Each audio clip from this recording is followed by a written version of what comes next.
Your Excellencies, Mr. Verbensky, Mr. Bertolini, Mr. Adovavicius, Mrs. Kay Brown, Ambassador Jankovic,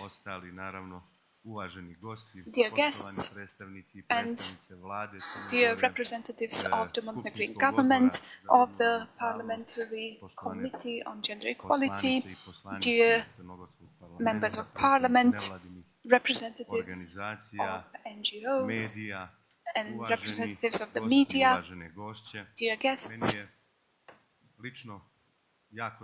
Personally, I am delighted to be here today, and I am delighted to have this opportunity to welcome you all on my own personal behalf and on behalf of the Ministry on Human and Minority Rights. Usually at the end of the calendar year, there is an opportunity to review the results. I am not going to do that today, but I will use this opportunity and this event to extend gratitude not only for the past calendar year, which has been quite intense, but also for cooperation which during this year achieved the desired level of cooperation with the UN system, OSCE and the EC, and of course the Council of Europe. Women's participation in politics as our topic, and I believe this conference is a logical follow-up of our activities during this year, where we organized several roundtables and seminars that I was pleased to participate in. I recognize also here many of the participants of these previous events, so please do not mind if I repeat something that you've already heard, but I think it won't be too much to repeat some of the key messages. Whenever we discuss the issue of women in politics, although aware of all the problems, we also need to recognize that the situation has changed and that we are now discussing a different type of obstacles and different intensity of obstacles compared to the recent past, let's say 10 or 15 years ago. This sends a clear signal that we are progressing. Although this progress may be slow, we need to constantly mark the most important landmarks so that the benefit for the society is clearly visible and recognized. This, of course, does not mean that we need to relax and rest on our laurels.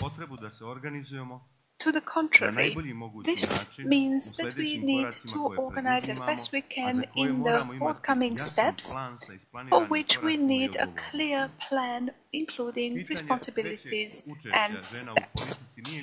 The matter of enhanced political participation of women is no longer the matter of enabling one half of the society, and in Montenegrin circumstances more than one half, to exercise their human rights. But as stated in the title of this event, this is a factor of development which cannot be overlooked. We cannot afford to overlook this factor or to waste resources related to knowledge, skills and competencies. So far, we have seen plenty of work to train women in political parties in order to improve their knowledge and skills and enable their enhanced participation in the political life of Montenegrin society. Still, although necessary, trainings are not sufficient to enable participation of women in politics, especially in the decision-making places We therefore need to create the preconditions at the level of the overall society that imply a change of the current patterns of behavior in the political arena, but we also need to work on the legislative preconditions that will enable us to achieve the desired changes and to provide for equal participation of women and men in all spheres of life, including political and public life.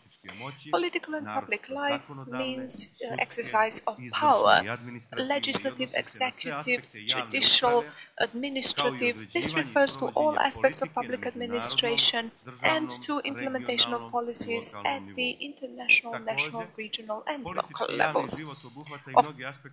Also, political and public life includes several aspects of civil society, and this is why we now need to discuss the benefits arising from more political participation of women.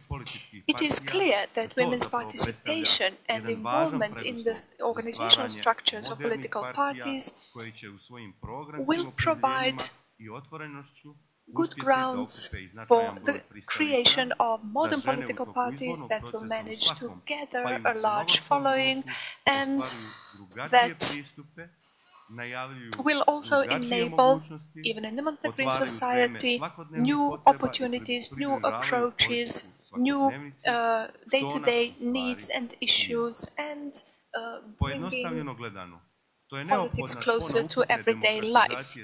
This is the necessary link that we keep mentioning, but that keeps evading us. Although this is stated in the majority of political party programs, we need to highlight that this is still not sufficient. This is also illustrated by the data we heard that out of the 81 MPs in the Montenegrine Parliament, women make up 11%. This remained unchanged in comparison to previous terms of office. And since this is so, it is clear that we need to work on gender balance in the area of division of power. In one of the previous conferences, I presented precise data on women's participation in education, in the judiciary, in local governments, which clearly supports the statement that I made. Although we mentioned this a number of times, it is still true that politics in our region attracted less women than men. All women in politics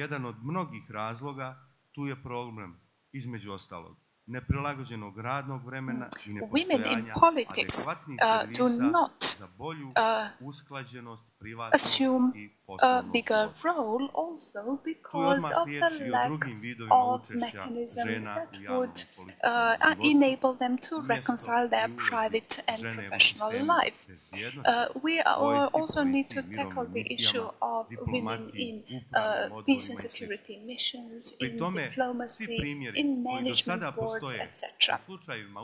All examples available and illustrating women's participation prove the level of success, innovation, stability, and openness towards new solutions to problems and obstacles. It is also clear today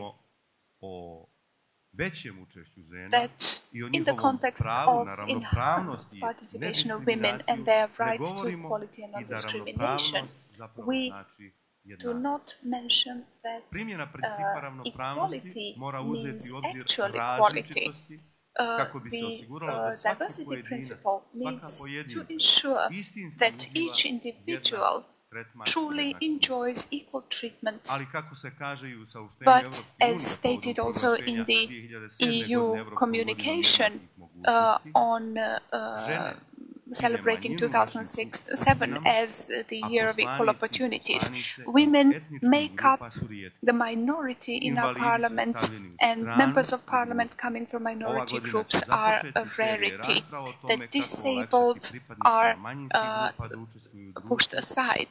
So this year we will also be discussing how to ensure a balanced participation of men and women in all sectors and at all levels.